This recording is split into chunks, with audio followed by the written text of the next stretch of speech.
আপনি কথা দুই বলতে কোটি বলতে। টাকা রেডি রাখিবেন আর প্রতি মাসে 10 লাখ টাকা করে দিবেন, তাহলে আপনি ব্যবসা করেন, না হলে ব্যবসা করিয়েন না।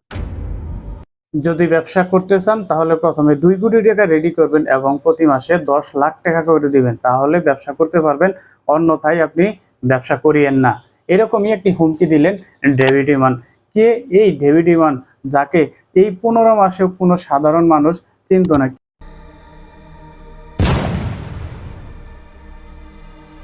কিন্তু এত অল্প সময়ে চট্টগ্রামের মতো জায়গায় এই ডেভিড ইমান কিভাবে এত বড় ধরনের মাফিয়া হয়ে উঠলো, চলুন জেনে নেওয়া যাক তার সম্পর্কে।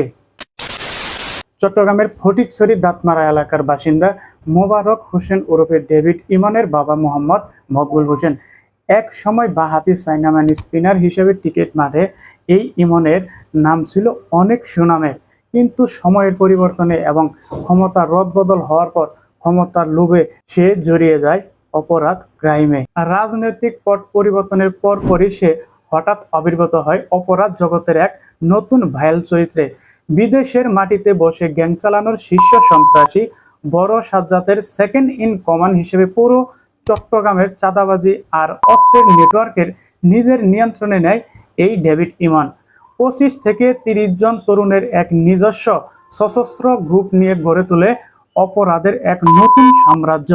বিদেশের মাটিতে বসে দেশের শীর্ষ সন্ত্রাসী ডেভিড ইমানকে পরিচালনা করা কে এই বড় সাজ্জাদ, চলুন তার সম্পর্কে জেনে নেওয়া যাক। বড় সাজ্জাদ হলো চট্টগ্রামের একজন পুরনো গ্যাং লিডার বা মাফিয়া ডন। সে বহুকাল ধরে দেশের বাইরে পালিয়ে থেকেও ফোন করে লোকজনকে হুমকি দেয় এবং টাকা আদায় করে। সে 2000 সালের দিকে চট্টগ্রামের একটা বড় হত্যাকাণ্ডের পর সে খবরের পাতায় আসে। সে কিভাবে এখন তার অপরাধগুলো চালিয়ে যাচ্ছে। পুলিশের ভয়ে সে অনেক আগে দেশ ছেড়ে ভারতে পালিয়ে যায়।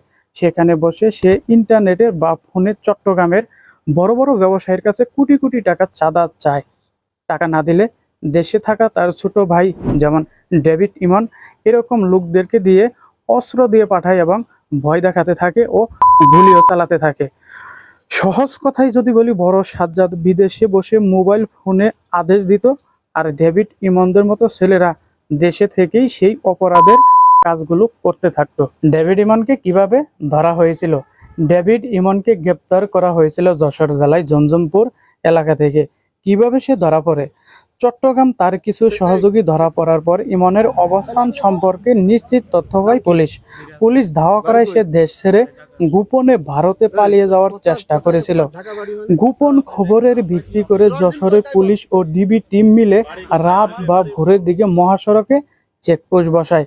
এরপর সীমান্ত পার হওয়ার ঠিক আগ মুহূর্তেই তার সঙ্গীদের তাকে আটক করা হয়। পরে তাকে যশোর থেকে এনে চট্টগ্রাম পুলিশের কাছে সঁপে দেওয়া হয়। কথায় আছে, চোরের 10 দিন পুলিশের 1 দিন। তাই অপরাধী যত বড়ই হোক না কেন, তাকে আইনের কাছে ধরা পড়তেই হবে। সে বেশি দিন পালিয়ে থাকতে পারবে না। ধন্যবাদ বাংলাদেশ পুলিশকে।